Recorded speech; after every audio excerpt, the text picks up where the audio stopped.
जय माता दी दोस्तों, कैसे हैं आप लोग। हम उम्मीद करते हैं कि अच्छे और खुश होंगे। तो हम आपके अपने लड्डू गोपाल कृष्णा ब्लॉग चैनल में स्वागत है आप लोगों का।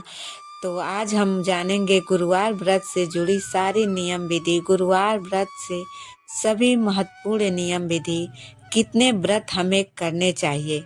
किसी भी मनोकामना को लेकर अगर आप व्रत करती हैं, किसी भी मनोकामना को लेकर अगर व्रत करती है, कितने व्रत हमें करने चाहिए, कब उद्यापन करें और पूजा विधि क्या है, पूजा में क्या खाएं, भगवान को क्या भोग लगाएं, मासिक धर्म में व्रत को गिने या नहीं गिने, मासिक धर्म में हम व्रत रखें या ना रखें, और उद्यापन विधि भी शेयर करूंगी। अगर केले का पेड़ नहीं है तो पूजा व्रत कैसे करें। तो इसी प्रकार के सारी महत्वपूर्ण बातें हम जानेंगे। तो बने रहिए हमारे साथ हमारे वीडियो में। अगर वीडियो आप लोगों को अच्छा लगे तो चैनल को लाइक और सब्सक्राइब जरूर करें। बेल आइकन प्रेस जरूर दबाएं कि मेरे वीडियो की नोटिफिकेशन आपके पास सबसे पहले जाए। तो चलिए शुरू करते हैं वीडियो को, सारी महत्वपूर्ण जानकारी देते हैं। तो सबसे पहले ये जान लीजिए कि जो पहले से व्रत करते हैं वो भी देख लें, और जो नया व्रत करने वाले हैं वो भी जरूर देखें। पहला, गुरुवार का व्रत कब उठाएं। तो आप होलिका दहन के बाद कभी भी उठा सकते हैं 2024 में। और आप कोशिश करें कि शुक्ल पक्ष से ही उठाएं, ज़्यादा बेहतर होगा। कृष्ण पक्ष से नहीं उठाना चाहिए। शुक्ल पक्ष शुभ होता है व्रत उठाने के लिए। तो व्रत का दूसरा है, व्रत का संकल्प कैसे लें। किसी भी मनोकामना को चाहते हैं तो ज़्यादा लड़कियों को अपने शादी के लिए यानी कुंवारी लड़कियों को गुरुवार का व्रत करने के लिए कहा जाता है।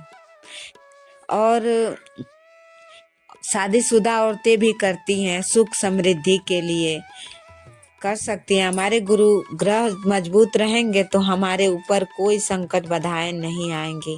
आप चाहें तो अपने बच्चों के लिए भी कर सकती हैं। अगर आप ये व्रत करती हैं तो बहुत अच्छा है। हमारे गुरु ग्रह मजबूत होते हैं, हमारे घर में सुख समृद्धि किसी भी चीज़ की कमी नहीं होती है और ना ही हो सकती है। चाहे पति पत्नी का रिश्ता हो, चाहे शादी से जुड़ी कोई बाधाएं हो, चाहे घर परिवार की चाहे कोई भी समस्या हो, सब खत्म हो जाती है। तो इसका नियम है कि हमें 16 व्रत करने चाहिए और 17वें में उद्यापन करने चाहिए। तो आपको संकल्प लेनी है, हाथों में फूल और जल लेकर भगवान के सामने हमें भगवान से कहना है कि हे भगवान, हम इस मनोकामना को पूरा करने के लिए व्रत करने जा रहे हैं। आप हमारी इस इच्छा को पूरी कीजिए और हमारा व्रत संपूर्ण करवाइए। भगवान के सामने हमें इस प्रकार से, हमें पहले गुरुवार को इसी प्रकार से हमें व्रत का शुरुआत करना है और संकल्प लेना है, और हमें उस दिन से व्रत शुरू करना है। और हमें क्या क्या चाहिए व्रत में, तो चलिए ये भी आपको बता देते हैं। पहले आप खुद को पहनने के लिए पीला एक कपड़ा चाहिए जो आप खुद पहनेंगे। अगर आप साड़ी पहनती हैं तो पीला साड़ी पहनिए, सूट पहनती है तो सूट पहनिए, जो आप पहनती हैं पीला एक कपड़ा आपको पहनने के लिए चाहिए। और हल्दी भी चाहिए। अगर कुंवारी लड़कियों को जो नहाने का जल होता है उसमें हल्दी मिलाकर अगर स्नान करती हैं तो वो तो और अच्छा होता है, अगर वो नहाने के पानी में हल्दी मिला के नहाएं तो।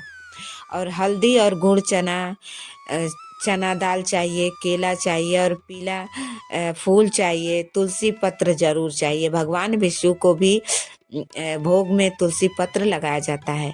और भगवान विष्णु का कोई फोटो या कोई प्रतिमा जो भी आपके घर में है, जो भी अवेलेबल है।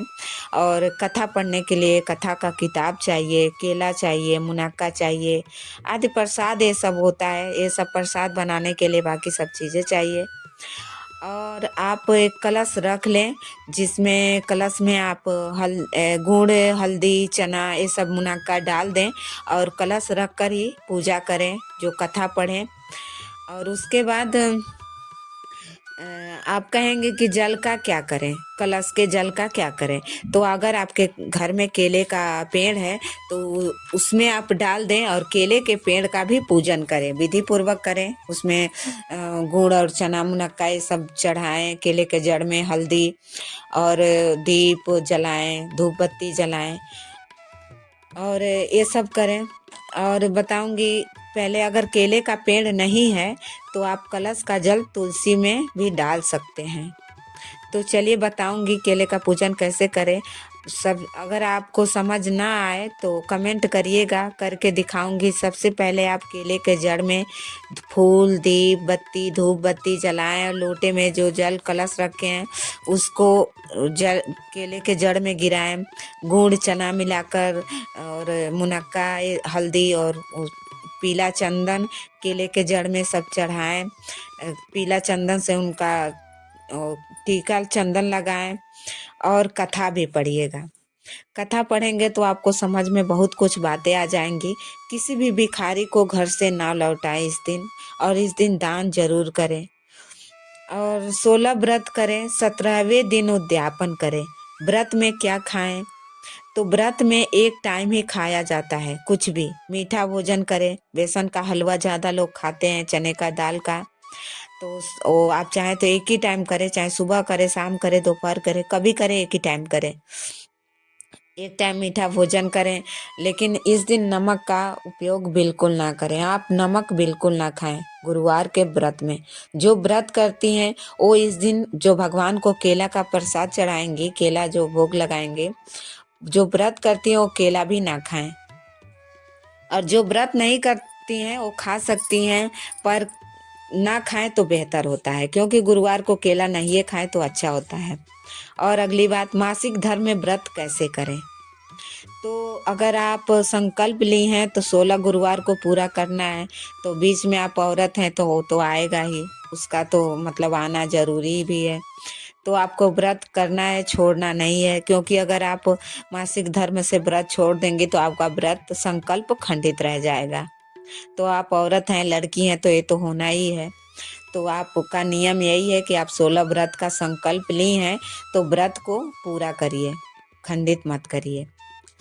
मासिक रूप से पूजा कर लीजिए, मानसिक रूप से भगवान का मन में अपने ध्यान करिए, दूर से ही प्रणाम कर लीजिए। जो भी अपने मन में ही ध्यान करके आप मानसिक पूजा कर सकती हैं। और भगवान से क्षमा मांग ले कि हे भगवान, आज हमारा ऐसा स्थिति है इसलिए हम आपके पूजा नहीं कर पाए। जो भी है उसके लिए आप क्षमा याचना कर लें। और चलिए और उद्यापन का बताते हैं। जब हमारा 16 गुरुवार पूरा हो जाए तो 17वें गुरुवार को हम उद्यापन करेंगे। तो 17वें गुरुवार को हम व्रत रखेंगे और चना दाल मंगा लें, थोड़ा ज़्यादा ही मंगा लें।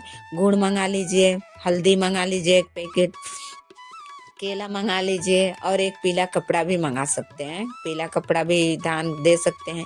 किसी भी ब्राह्मण पंडित जो भी है आप दे सकते हैं। हवन कर लीजिए। और आप हो मन आपका अगर उस वैसा समर्पित है तो आप घर पे भी ब्राह्मण को बुला के उद्यापन करवा सकते हैं। नहीं है तो आप ऐसे भी कर सकते हैं। और ये सब किसी पंडित को दान दे दे और हवन कर लें तो आपका उद्यापन पूरा हो जाएगा गुरुवार का। तो दोस्तों, अगर आप लोगों को, मेरी बहनों को मेरे वीडियो से कुछ ज्ञान मिला हो, कुछ समझ में आया हो, अगर कुछ समझ में नहीं आया हो तो आप कमेंट करके आप हमसे पूछ सकती हैं, हम उसका रिप्लाई ज़रूर देंगे। तो अगर वीडियो अच्छा लगा हो तो चैनल को लाइक और सब्सक्राइब ज़रूर करें और हमें सपोर्ट ज़रूर करें। आज का वीडियो हम यहीं समाप्त करते हैं। तो मिलते हैं अगले वीडियो में एक नए वीडियो के साथ। तब तक के लिए नमस्कार।